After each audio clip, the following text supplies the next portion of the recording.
Assalamualaikum warahmatullahi wabarakatuh. Halo teman-teman semua, apa kabar? Semoga sehat dan tetap semangat menjalani harinya. Alhamdulillahirrabbilalamin. Hari ini kita dapat bertemu kembali walaupun hanya via udara. Di podcast kali ini aku mau sedikit sharing tentang how to branding yourself. Materi ini aku dapetin ketika mengikuti sharing session yang diadakan oleh tema kreasi Kota Bandung serta diisi oleh Kang Syakur dan Kang Ceka sebagai pemateri pada tanggal 4 Mei 2021. Menurut aku, sharing session ini sangat bagus karena self-branding itu penting banget bagi setiap orang. Personal branding atau self-branding sangat dibutuhkan setiap manusia karena bagaimanapun mayoritas orang tuh menilai orang lain saat pertama bertemu atau kesan pertama atau yang sering juga disebut first impression. Jadi ketika seorang itu membranding dirinya, orang-orang tuh akan melihat ke arah dirinya dan mengetahui bagaimana sih dia itu gitu. Jadi gimana sih cara branding diri kita? Pertama, hal yang harus dilakukan adalah cari tahu passion apa sih yang mau ditonjolkan ya. Kalau misalkan udah tahu ya, kita tinggal show up sama mereka.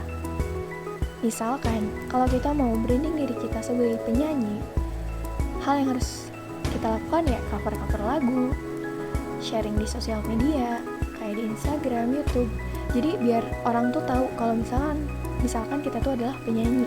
Nah, dengan intensitas yang tinggi, brand itu nanti akan muncul dengan sendirinya. Selanjutnya, sedikit lebih beda lebih baik daripada sedikit lebih baik. Kenapa? Karena yang lebih baik itu banyak, tetapi yang berbeda itu sedikit, dan ketika kita berbeda, orang-orang akan lebih fokus kepada kita.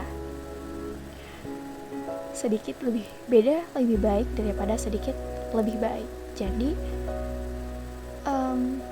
jadilah berbeda itu agar menjadi fokus orang-orang dengan ciri khas yang berbeda.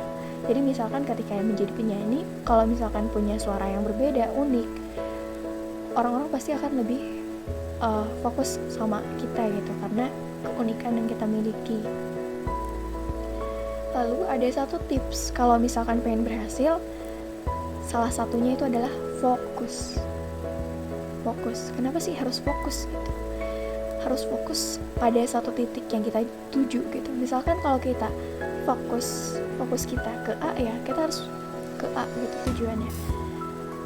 Misalkan kalau tujuan kita pengen jadi penyanyi terkenal ya, kita harus struggle buat jadi penyanyi terkenal.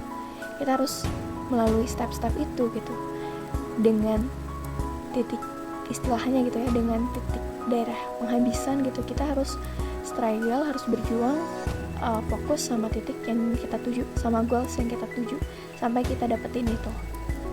Nah, dalam hidup ini ada dua pilihan, yaitu mengerjakan apa yang kita sukai dan menyukai apa yang kita kerjakan. Tapi itu pilihan masing-masing gitu. Depend on yourself. Mau mengerjakan apa yang disukai atau menyukai yang dikerjakan. Itu tergantung pada kenyamanan kalian masing-masing. Karena hal itu tuh nggak bisa dipaksakan kayak gitu. Mungkin segitu aja yang bisa aku sharingkan. Semoga bermanfaat. Mohon maaf kalau ada salah-salah kata. Semoga bisa mendapatkan personal brandingnya. Semangat terus, stay safe, stay healthy. Wassalamualaikum warahmatullahi wabarakatuh.